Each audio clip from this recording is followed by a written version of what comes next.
You wouldn't build a house without a foundation, so don't build your business without one. This is Mindset Monday, where we lay out the tools, frameworks, and mindset you need to scale your contracting or trading business today. All right, welcome back to Mindset Monday. I'm your host, Gerritt Bake with Build Pro. We got my buddy Justin Smith with Contractor Plus in the house here, supporting each and every one of you as you continue to grow your contracting business. It's funny, right? Every year we know October-ish, the weather's going to change.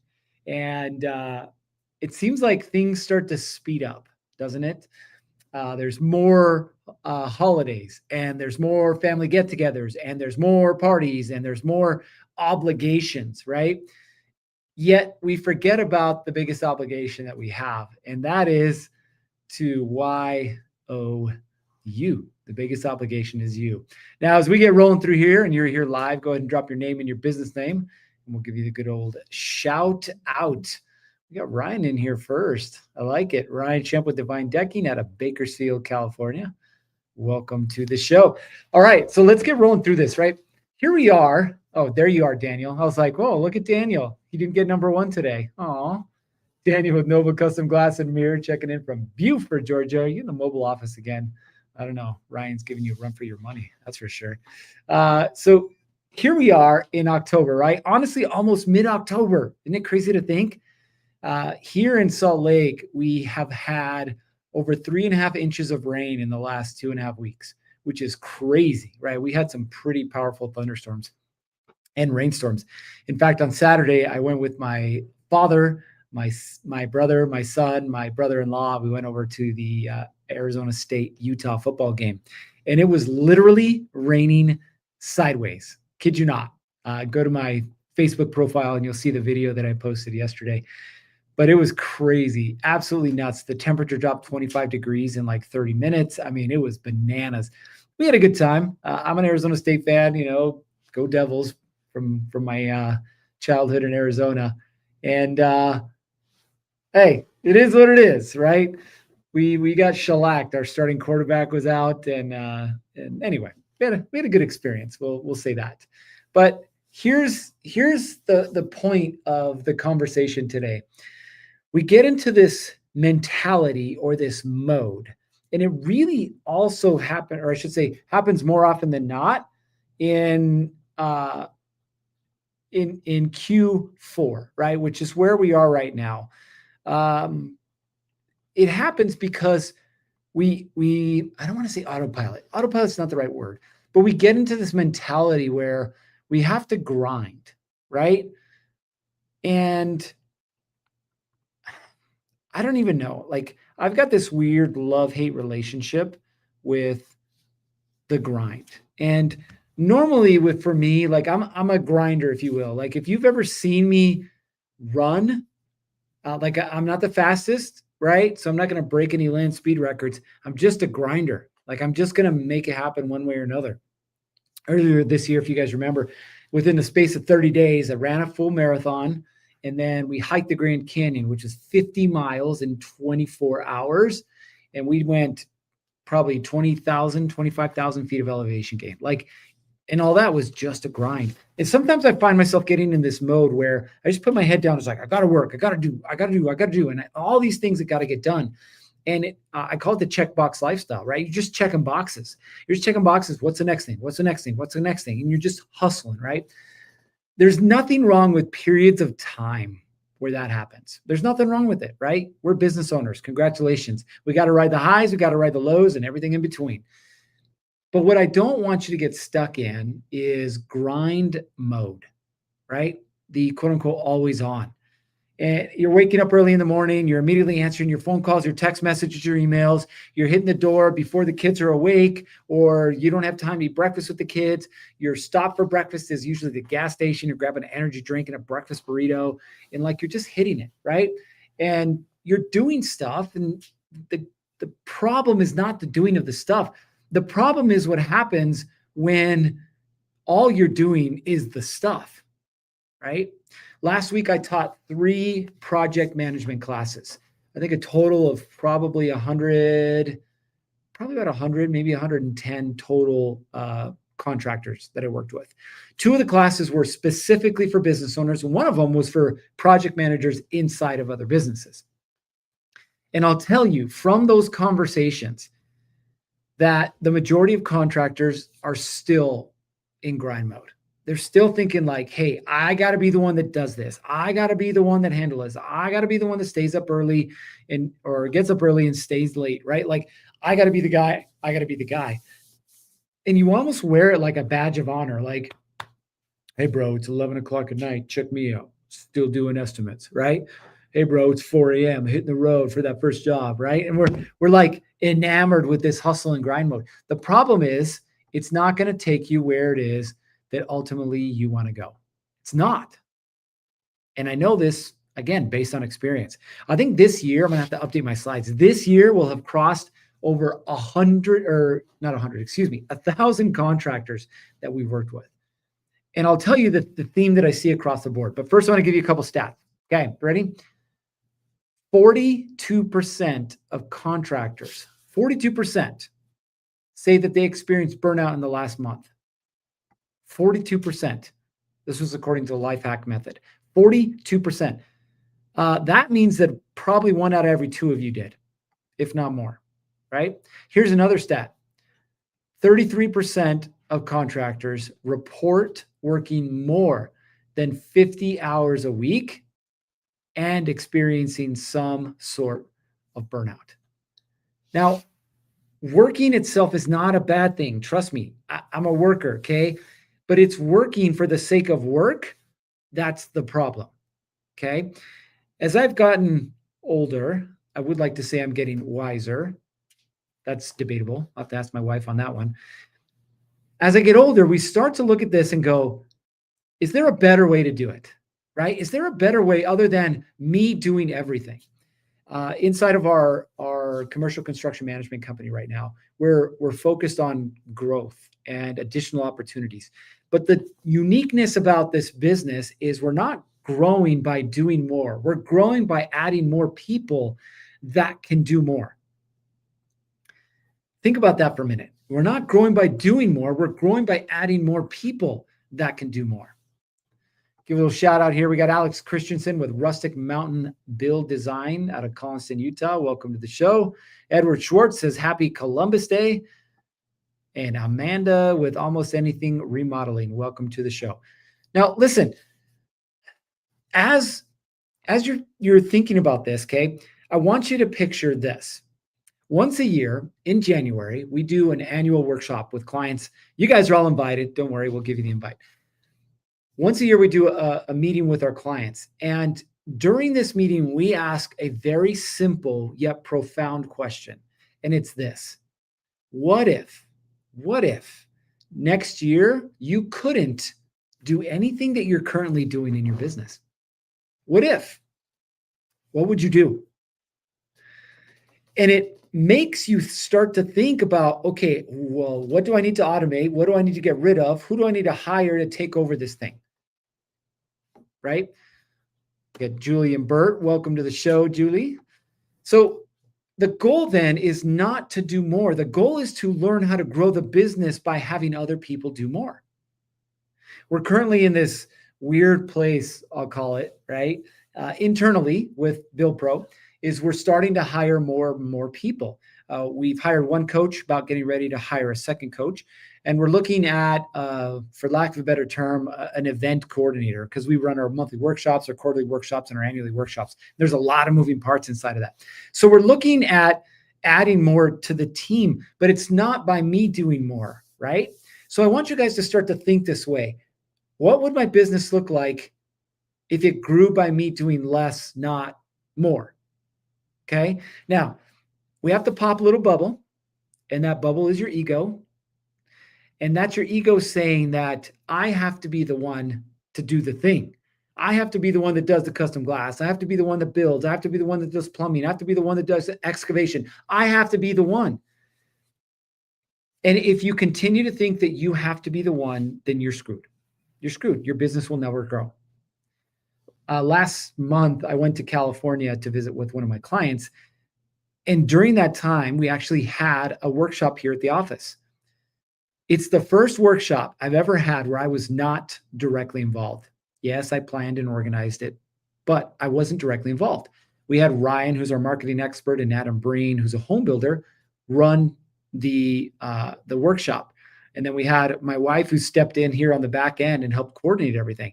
But I wasn't involved. And guess what? It went off without a hitch. And all of a sudden I saw, wait a minute, I don't have to be the guy. I don't have to. I don't have to be the guy that sends out the reminders. I don't have to be the one that puts the presentation together. I don't even have to be the one that gives the presentation, right? So I want you guys to start thinking about this as we move into Q4. Daniel says, I experienced a period of boredom or lack of motivation middle part of the year. Somehow without even noticing until now, I have moved past it. Not sure when I got past it, but I did. Love it, man. Love it, love it, love it. Consciously aware of what's happening. So let's work through this, okay? One way or another, you're going to pay the price. You're going to pay the price in your relationships, in your health, or in your bottom line. You're going to pay the price. So the question is, how do we turn productivity into effectiveness? Like, how do we do that? How do we make sure that we aren't making more mistakes and errors because we're tired? How is it that we can actually bring on higher quality people because they're drawn to our focus, our energy, our clarity, and not like, I don't want to work with this guy. That guy's grinding like 80 hours a week. Am I going to have to grind 80 hours a week too? People don't want that, right? So what do we have to do? So number one, more than anything, look at what you're doing on a weekly basis, right? Now, you're probably wondering, well, how do I do that? Well, hopefully you're using a calendar, okay?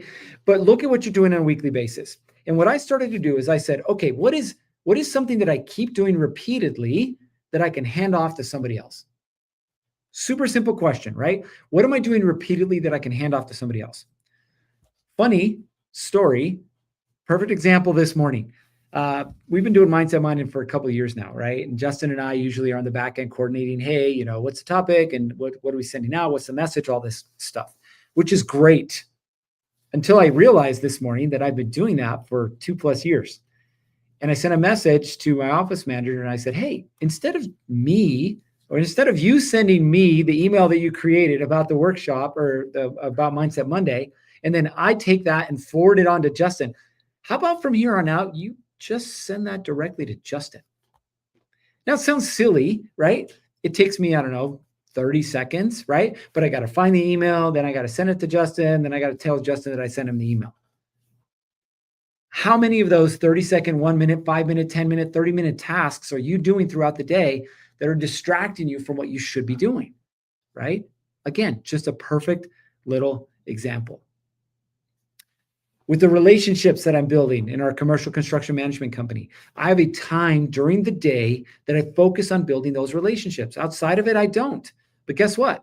Now I've started to deploy my team to help me set up those meetings so I can show up prepared and ready to go. And I'm not stressed out throughout the day. Did I email that guy back? Did I text him? Did this happen? Did that happen? No, we're leveraging the team to get that done. So I want you guys to start thinking about this, okay? What is one thing this week that you could either stop doing because you shouldn't be doing it at all, or even better, find somebody that you could offload that task to? What is that thing? I'm going to tell you another example as we continue to talk about this, and I'm waiting for your responses. I have an accountant, if you will, part-time. We'll call her a bookkeeper. I think that's a better thing for her because she's not certified, but she manages my books, right? I hate balancing books. I hate looking at numbers. I hate categorizing receipts. I hate that stuff. It's not my thing. There, I said it. You happy? It's probably not your thing either. But what I realized when I hired Layla was I could have her do all of that for me. And we meet together once a month with whatever additional questions that she has. And I answer them. And then I don't think about it for the rest of the month, right? Think about that. How much time do you spend trying to categorize your expenses or trying to make sure that your books are where they need to be? Or even worse, are you the person that when it's tax time, you're spending who knows how many hours trying to make all that stuff happen, right? Find somebody to help you do that. Find somebody that can do those simple, little, repeatable tasks for you. Okay. So think about it this way. Okay. The first thing that has to shift is not your actions, but it's your mindset. It's your mindset around, I have to do this thing, right? Do you though? Do you have to answer all the phones? Do you have to be the one to send out all the estimates? Do you have to be the one that manages all the projects? Do you have to be the one that orders supplies? Do you have to be the one that sends out the bills? Do you have to be the one, right? Now, for some of you, you're like, hey, I'm still small. It's just me. I get it. I get it. But could you hire somebody part-time, or could you hire somebody on an hourly basis? Literally, that's the relationship I have with my bookkeeper. I pay her by the hour. And some months it's 4 to 5 hours, some months it's 10 to 12 hours. But I pay her by the hour, right? To make sure that I don't have to do the thing. Because think about it. At the end of the day, if you're doing the task that is duplicatable and repeatable, I like to call them $10 an hour tasks. If you're doing those $10 an hour tasks, what are you not doing? What conversations are you not having? What follow-up are you not involved in? What jobs are you not finishing out, right? What are the things you're not able to do because you're stuck doing those $10 an hour tasks, or stuck trying to remember what those $10 an hour tasks are? So you get on your computer and you start thinking about it, but then you get distracted, and then all of a sudden the messages start coming in, and then soon an hour or two has passed and you're like, what just happened? You're like, I have no idea. I have no idea. We got Chris Stillman says, chat hasn't worked the last couple of weeks for me. I can chat now. Yes, you can, my friend. We appreciate you being here. So this week, start thinking towards this quarter, right? If we want to remove grind, or let's call it a little bit of grind. We're never going to fully remove grind, but if we're going to remove a little bit of grind, what is it that we're going to remove, right? A lot of you guys are using CRMs and you should be using more of them, but what can your CRM do for you? Justin and I were just talking about some automations that he's building. By the way, Justin's a tech genius, but some automations that he's building that's going to make his life easier. Things that can be automated. They're duplicatable tasks, right? So what is it for you? What is it for you that you need to start either automating or finding someone else to do, or as we said before, get rid of, that ultimately isn't going to help you get to where you want to get to? And listen, it's usually the obvious ones, right? It's usually the obvious ones. Here's the next one for me. And this is going to be strange for me because I've been in a habit since, I was working as a police officer. The first thing I would do when I would log on is I would check my messages, right? Who's emailed me? Who do I need to follow up with? Who's this? Who's that? And I've carried that through. Now, it's not the first thing that I do in the morning. Usually I'll wait until 7 or 8 o'clock before I start looking at messages and responding to people. But it's also something that I don't need to be doing anymore. So last week we started this kind of a little bit of an experiment. I had one of my assistants. I said, okay, people in my email who respond asking for copies of my presentation, or they're asking for PDFs, or they're asking for any of this stuff, I need you to respond to them. And it worked great. It worked great, right? I loved it. And so now this week, what we're going to do is we're going to have her start to filter through my inbox and clean up all the stuff that is junk. I don't even need to see it. Just delete it for me. So she's going to be in there 3 times a day, 8, 12, and 4. She's going to be in there 3 times a day, cleaning stuff up and make sure that the only things that I'm seeing in my email are the things that I need to respond to. Otherwise, they're not there because I spend a lot of time in my email, probably like a lot of you guys do. So this week, find one task that you're currently doing that, again, you don't need to be doing. So you can either get rid of it, you can delegate it to somebody else, right? Or you can automate it. Find one task this week. And every single week, think about it this way. There's 13 weeks. Yes, we've passed a couple already, but there's 13 weeks. Let's call it 11 weeks left in the quarter. What if you got rid of 11 tasks by the end of the year? What could you focus on? What would your business look like? There's an electrician that we work with, and bless his soul, he hasn't even been responding to bid requests in his email. because he's been too busy managing projects. Now, we've been working the last few weeks and he's finally got a project manager in place. Think of how much more work he's going to have when he can focus on closing the work and not managing the jobs. So big or small, whatever it is for you, think about it this week. What do I need to do this week to make myself more efficient, to get myself a little bit more out of the grind? That one task that I got to get rid of, that I got to delegate, or that I got to automate.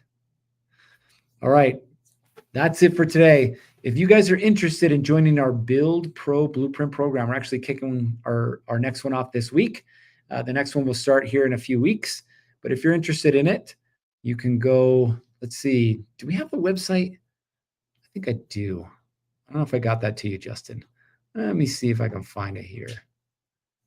I think this is it. Double check. Nope, that's not it.